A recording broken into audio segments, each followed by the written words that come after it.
What up, everybody? This is your boy Dedrian Colon from House of Wrestling, and this is my review for the March 24th episode of Impact Wrestling. Ooh boy. Like, share, comment, subscribe, follow House of Wrestling on all social media platforms. Follow me, Dedrian180, on Instagram, TikTok, and Twitter. Man, this Impact Wrestling, I'm glad I watched it. I know the past couple weeks I haven't done reviews for those of you who are my subscribers who like Impact Wrestling. Mostly the main reason why I didn't do the review, and those of you who've been following me and subscribing for me, been my subscribers for a while, know that I necessarily won't review something that I really don't feel like overall it was like, just like, man, it's like I gotta talk about this. The past couple of weeks has just been, okay. Not bad shows, but just not something that you like, no, I gotta review this because this was really good. And tonight, man, this was a really good show. If you missed out, you missed out on a magnificent main event and the events that transpired throughout the main event. I'm going to get to that a little bit later, but man, this was a great show. Good job, Impact Wrestling. I enjoyed it. I do got to say this main event was a hell of a lot better than that main event on AEW Dynamite yesterday. This was a good main event. The show opened with Josh Alexander and I don't know more. It was just a recap and everything. So he comes out, Josh Alexander. He just talks about how he feels disappointed. He's going to take the title. He just felt, Moose crossed the line by going to his house and talking to his wife and his kid and everything. Moose comes out.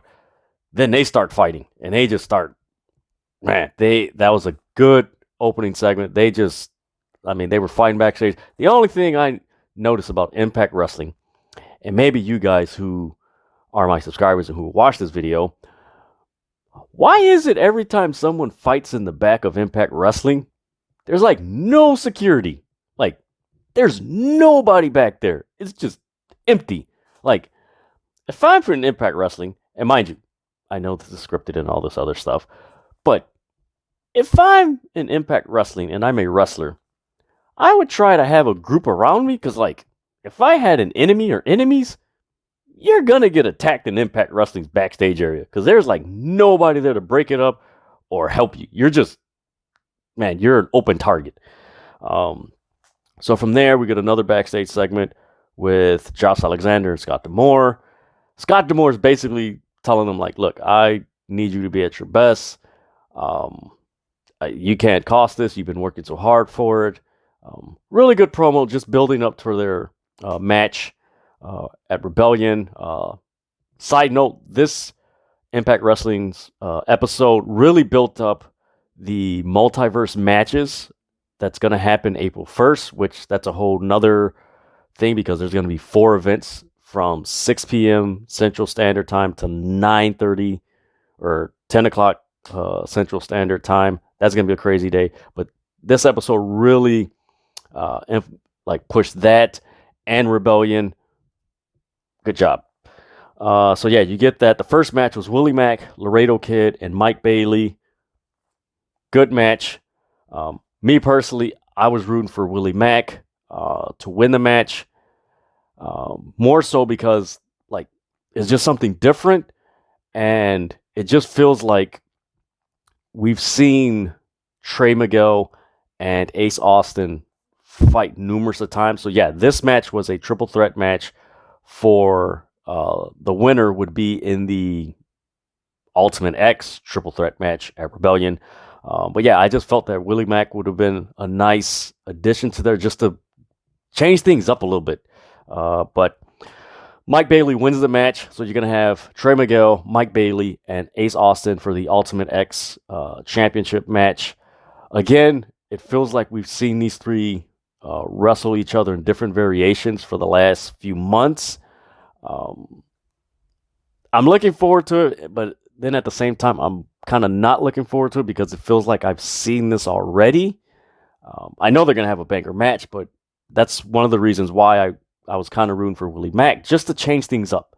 Give something fresh. Yes, we've seen Ace Austin, Trey Miguel wrestle, like that, but Willie Mack would just be a nice addition. Granted, he's wrestled numerous times with Trey Miguel and things like that, but the way they are now, as far as Impact Wrestling, it would have been just a nice wrinkle, like, ooh, you got these two fast guys and like this big dude. Ooh, see what I'm saying? So yeah, we get a backstage segment with the Bullet Club. Basically, Jay White's talking about the Jay and Bay connection. They're pumping up the lumberjack match later on between Violent by Design and the Good Brothers. Still weird knowing that like God is kicked out of Bullet Club, both here in the States and in Japan. It's just really weird.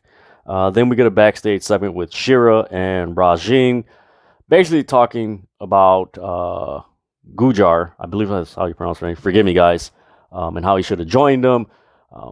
I like Shira, man. Shira, that dude is massive. I wish they would do more with him.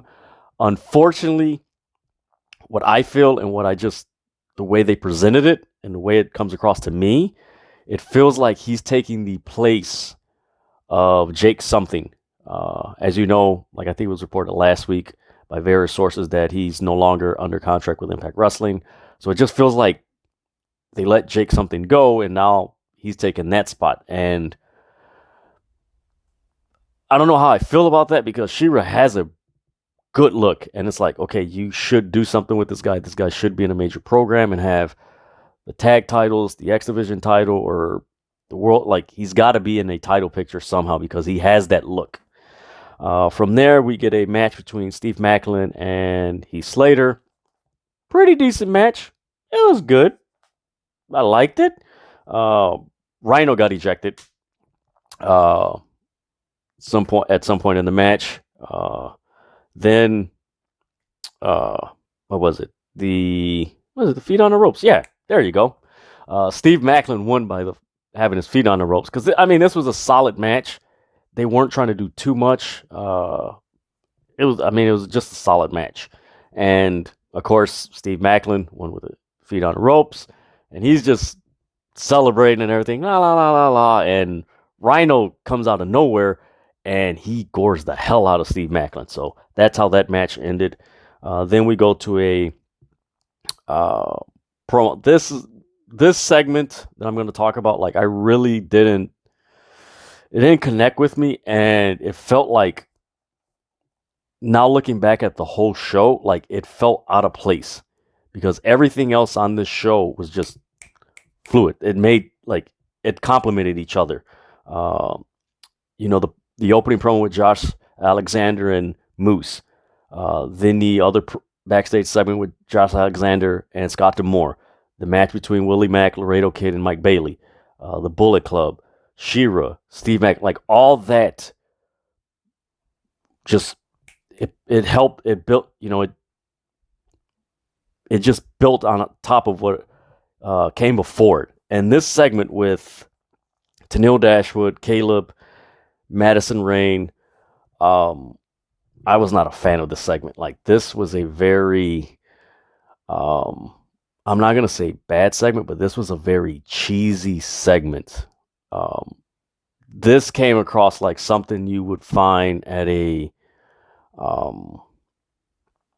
like a very low, like almost like a backyard wrestling type. Maybe I'm being too harsh. That's like a harsh explanation, but like this backstage segment was not, it was not for me. Like, this just came across very cheesy. I know it was trying to add to I will give it credit for that. It did add to what happened at No Surrender with Caleb throwing the Impact Knockouts tag team title belt. And was it for Tenille Dashwood or was it for the Inspiration? And Tenille Dashwood brought that up, and it was like, oh, that's pretty interesting. And I'm thinking that's the only segment, and he leaves, and it's like, okay, they're going to go to commercial. And then he goes into another talk segment with Was it Locker? Yeah, the segment was Locker Room with Madison Rayne and Johnny Swinger. And that's where it's just like, okay, this is like too much. Like this, it would have been bearable if they would have cut it off once Caleb left the All About Me segment with Tenille Dashwood, but extending it, it really just like, man, this kind of corny, man. It's kind of corny, but it is what it is. Then we get a video package of Tomohiro Ishii. He's coming to Impact. That is going to be fun. He's supposedly going to fight Jonah. There you go. At Multiverse Matches. That's going to be cool. Man, this was a really cool video package. I really like this. Dude is a beast in New Japan Pro Wrestling. He's had appearances on New Japan Strong and of course in AEW. Dude's a beast. Most of you should know who Tomohiro Ishii is. Please check his stuff out. Man, that dude is a bulldog. Then we get a promo of Jonah talking about Tomohiro Ishii and how he's just going to flatten him. Jonah just describes himself as a top dog. He has no shot of defeating Jonah. So I'm looking forward to that match. It will be at the Multiverse Matches, which is April 1st. Again, there's that day, just to give you guys a heads up, it's going to be at 6 p.m. Central Standard Time. So for those of you in Chicago, 6 p.m. Central Standard Time, 7 p.m. Eastern Standard Time. So you're going to have Multiverse of Matches. Then you're going to have SmackDown. Then you're going to have Supercard of Honor and Rampage at the same time. Damn, that's going to be a tough night. From there, we get the Lumberjack match with the Violent by Design and the Good Brothers. It started with Joe Doring and Doc Gallows. I like that part because those big dudes were just... It's always fun watching two big dudes with attitudes just beating the hell out of each other. That's fun. So yeah, it started off with that. There was a big dive that Joe Doring did. Kind of, I wish they would have shot it from like the wide view that they shoot the entrance, because they show the side view and it was just like, should have shot it somewhere else where it looked better than what it was, because that camera view really didn't give it that like, ooh, wow. It was like, okay. But no, this was a really good match. Everybody got involved.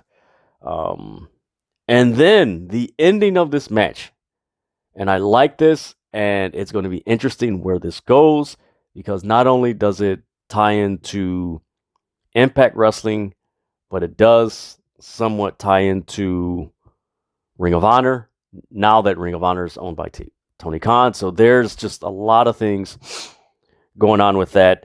So Doc Gallows was about to...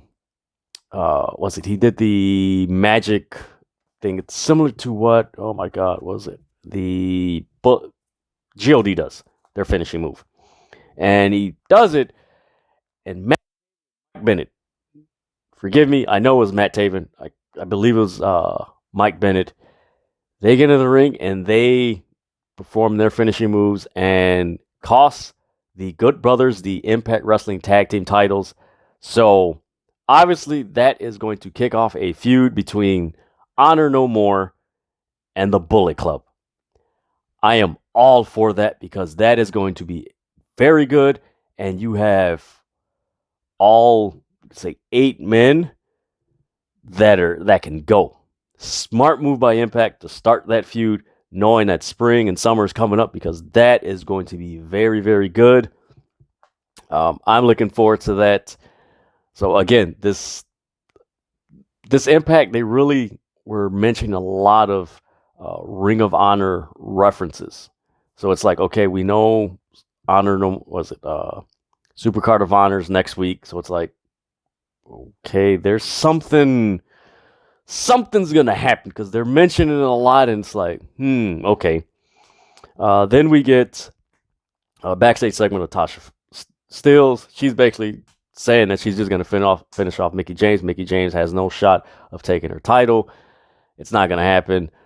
Really good promo. Man, Tasha Steele, shout out to her. She has done a really good job of just the growth that she's done and just how she's taken her character to another level where she's not a part of a tag team as she was with Kiera Hogan and Fire and Flavor. But now she's just at another level, especially with having Savannah Evans as her bodyguard and muscle. Great combo, great promo.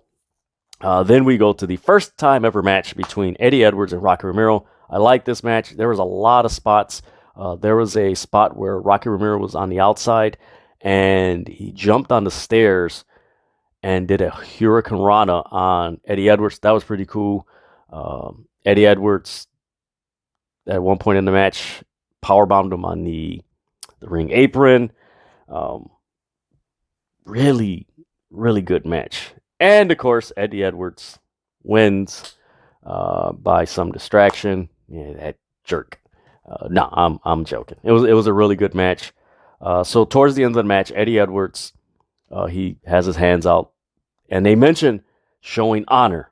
So it's like, okay, this is one match where they like heavily reference honor and honor no more. So it's like, okay, I think one thing that people are missing about what Tony Khan's going to do with Ring of Honor is, granted, it might be a developmental, and I know this is an Impact Wrestling review, but just hear me out on this. I really think that it's going to be a portion of developmental, but I really think it's going to be, he's really going to tap into the, how Ring of Honor, at few times during their existence, they were like the hub of different promotions working together. Of course, AEW does that, but New Japan, the NWA, like I believe that's going to be like the hub of where all the wrestling companies, like you could say, congregate and come together and everything. I think that's something we need to pay attention to. So towards the end of the match, Eddie Edwards, he has his hands out. You know, the commentators, hey, you know, he's showing honor, and Rocky Romero tries to, he's kind of questions like, okay, should I? And he tries to, and Eddie Edwards starts beating him up and everything. And then out comes Jonathan Gresham. Man, this is good. And they mention the ROH World Champion. I'm so happy that Jonathan Gresham is under the Ring of Honor banner and TK owns it, Tony Khan, because I can't wait for Jonathan Gresham. Like, this is going to be good. And I think because we don't know what Ring of Honor is going to do, I really do think it's going to be some really good wrestling matchups that we're going to be like, oh, okay, this is going to be good. And they do the Arnold No More shake. Rocky Romero, you know, and Jonathan Gresham, they're kind of jaw-jacking, but then eventually they, shake hands and everything. So I'm really interested, with the Ring of Honor and Tony Khan owning it aspect of that, how that's going to play out.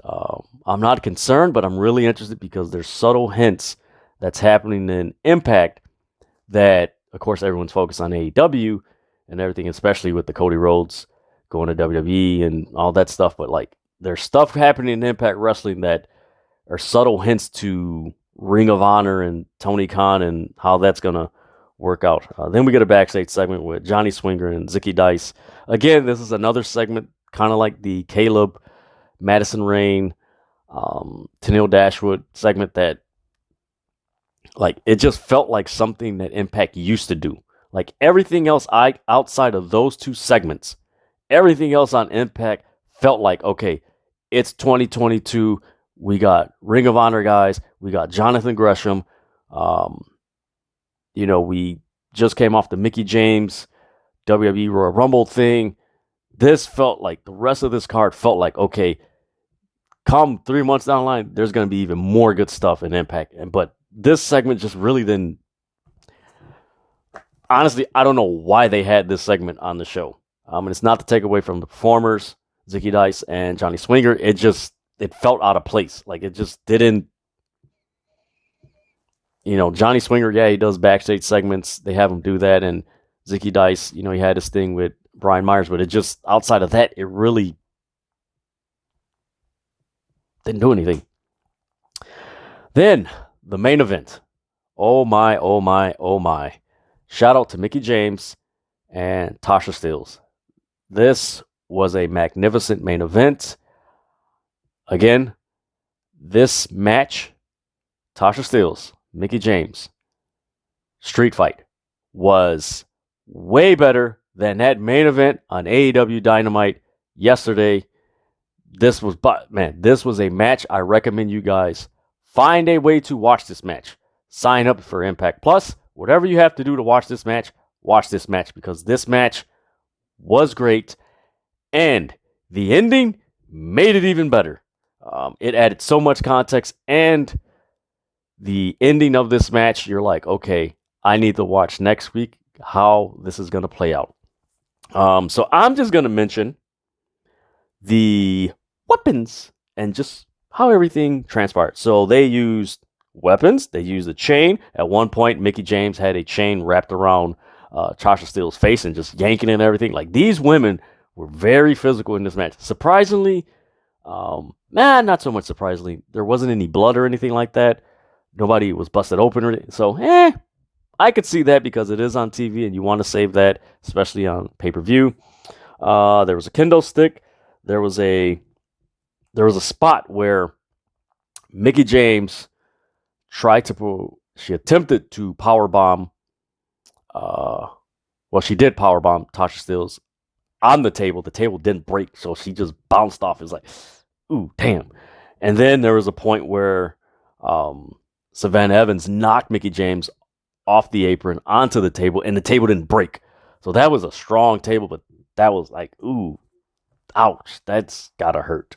From there, Mickie James used a trash can. Then another point, as Mickie James is trying to get into the ring, Tasha Steelz performed a cutter, diamond cutter, RKO, whatever you want to call it. Mickie James hit her with a sheet pan, cookie sheet. There was a point where the ref, he was about to count 3, 1, 2, and Savannah Evans pulled the ref out underneath. Then, Chelsea Green comes in the ring. And mind you, it's no DQ, street fight. Tasha Steelz in the ring. And Savannah Evans, they're just beating down Mickie James. Chelsea Green comes in with a chair, and she has the chair like this. She's like, I'm going to hit both. I'm going to hit it. She appeared that she was going to hit Tasha Steelz and Savannah Evans to make the save for Mickie James. And no, she did not do that. She unfolded the chair and sat in there while both women beat the hell out of Mickie James. And it's like, oh, now if you've been watching for a while, you kind of sense that Chelsea Green was going to turn on Mickie James, especially seeing Chelsea Green's work outside of Impact Wrestling, where she's primarily a heel. Savannah Evans and Tasha Steelz, they just beat her up and with the chair and everything. And of course, Tasha Steelz covers her 1, 2, 3. Tasha Steelz retains her Knockouts championship. Cool. So then you get this moment where Mickie James is looking at Chelsea Green, and Chelsea Green, you could see her saying, well, you didn't want me to help, so guess what? There you go. If I would have helped you, you would have lost the champ. And I'm just honoring your word. I'm not going to help you. And Mickie James just gets up, smacks her, and they just start duking it. They just start bam, bam, bam, bam. And then, of course, Chelsea Green gets the upper hand, and she starts hitting her. Then Mickie James comes back, and she knocks her out. Then, out of nowhere, Chelsea Green's husband, Matt Cardona, comes in, does his finishing move on Mickie James. Chelsea Green just starts beating her up. Mickie James and Chelsea Green and Matt Cardona raise their hands. Matt Cardona, the Impact Wrestling Digital Media Champion. Ooh boy. So, Matt Cardona attacked Mickie James. It's interesting how this all plays into, because Nick Aldis lost his match against Matt Cardona. So that is going to be interesting how this plays out because of the Cardonas. So there's this NWA Impact kind of crossover that is somewhat happening, which is really cool. I like it. This is fun. So yeah, Chelsea Green turned on Mickie James. It's going to be interesting how this plays out. It did feel like Nick Aldis was going to come out. I really do hope and wish that eventually Nick Aldis does show up on Impact Wrestling and helps his wife. I know it's weird. Impact Wrestling has, over the years, had this weird, I don't want to say they burn relationships, but just a lot of people have had a bad taste about Impact Wrestling, and a lot of people don't want to go back. It's unfortunate because creative-wise, it would be all like it would make sense for a lot of these people that don't want to go back or don't feel like they just don't feel like going back. Like, it would make a lot of sense if they did come back storyline-wise. But no, I'm really interested in how this is going to play out. I do think Jordynne Grace will eventually help Mickie James because she's been in a feud with Matt Cardona for the Digital Media Championship. But overall, Impact Wrestling tonight was very good, with the exception of the segment with, was it the All About Me and Locker Room segment with Tenille Dashwood and Madison Rayne with Caleb, and the Johnny Swinger Zicky Dice segment, which really didn't add anything to the show. And honestly, if they would have taken it off, it would have been all right. Honestly, the All About Me segment with Tenille Dashwood, like I said earlier, if it would have stopped when Caleb just left the room, that would have been decent. So again, I actually retract what I previously said as far as they didn't need it. That segment, it would have been okay if they would have just stopped when Caleb left. You know, as they continue, it's just like, okay, that's kind of overkill. But other than that, please check out the Mickie James, Tasha Steelz Street Fight No DQ. That was an amazing main event. Those women tore the house down. The Honor No More costing the Good Brothers and Bullet Club the Impact Wrestling Tag Team Championships. Moose and Josh Alexander, how that plays out. Also, keep in mind about the multiverse matches that's happening April 1st. It was a good show. It was a good show by Impact Wrestling. It surprised me, but I'm glad I watched it because I enjoyed it. I was like, oh, okay, this is interesting. I like this. So yeah, those of you watch Impact Wrestling, this episode, I recommend watch it. It was fun. It was entertaining. And that the main event, Matt Cardona and Chelsea Green just annihilating Mickie James and Chelsea Green costing Mickie James the Knockouts World Championship. Well, she didn't cost it, but she didn't help her to get it. But you know what I'm saying. But no, this was a really good show. Again, I recommend you guys watch it. But man, Tasha Steelz and Mickie James, they stole the show. You got to watch it.